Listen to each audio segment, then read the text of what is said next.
Do you know what a seal is? Kings use seal. Government official use seal.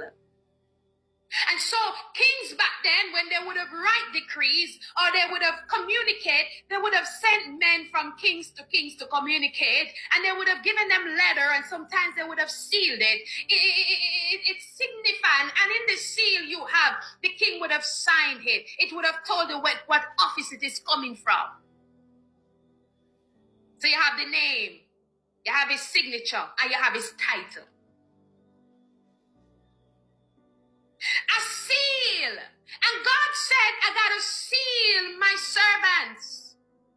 So something must be locked in. Something must be enclosed within us.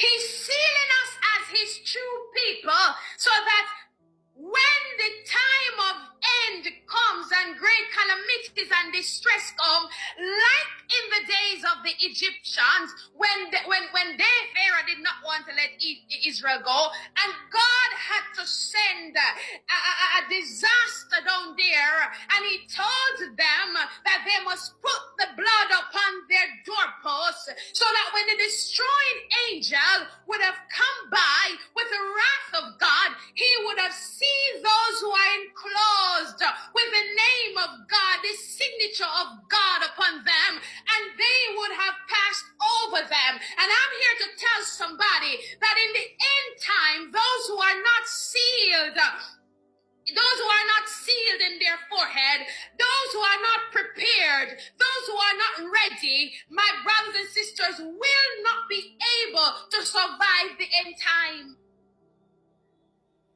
God has to make sure he lock his children. He secure his people. He fit us for the end time. He got to make sure.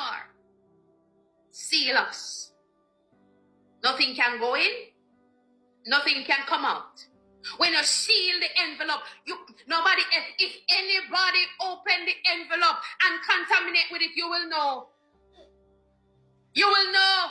You seal it so that the content that is within it stays within it until it reaches to the person that is supposed to get to. You seal it for a reason.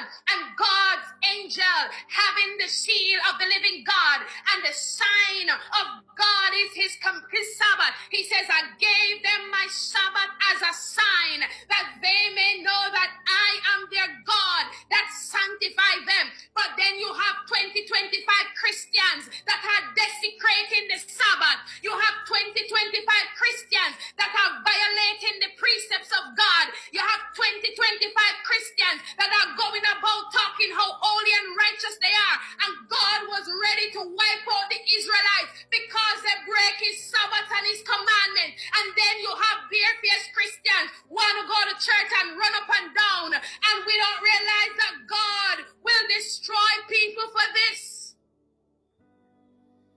God will destroy people for this. We break his law, we desecrate his law. The only way that being an Israelite, and by the way, let me say this, none of us can be saved until we come to the Israelite lineage. Spiritually, we got to be spiritual Israelites. That's the family that God made a pledge to. And the same way Abraham is saved, all of us will be saved that way.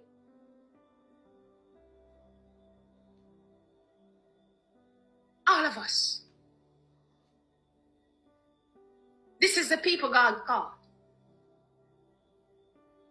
This is the people that he said, I make a new covenant with. The house of Israel.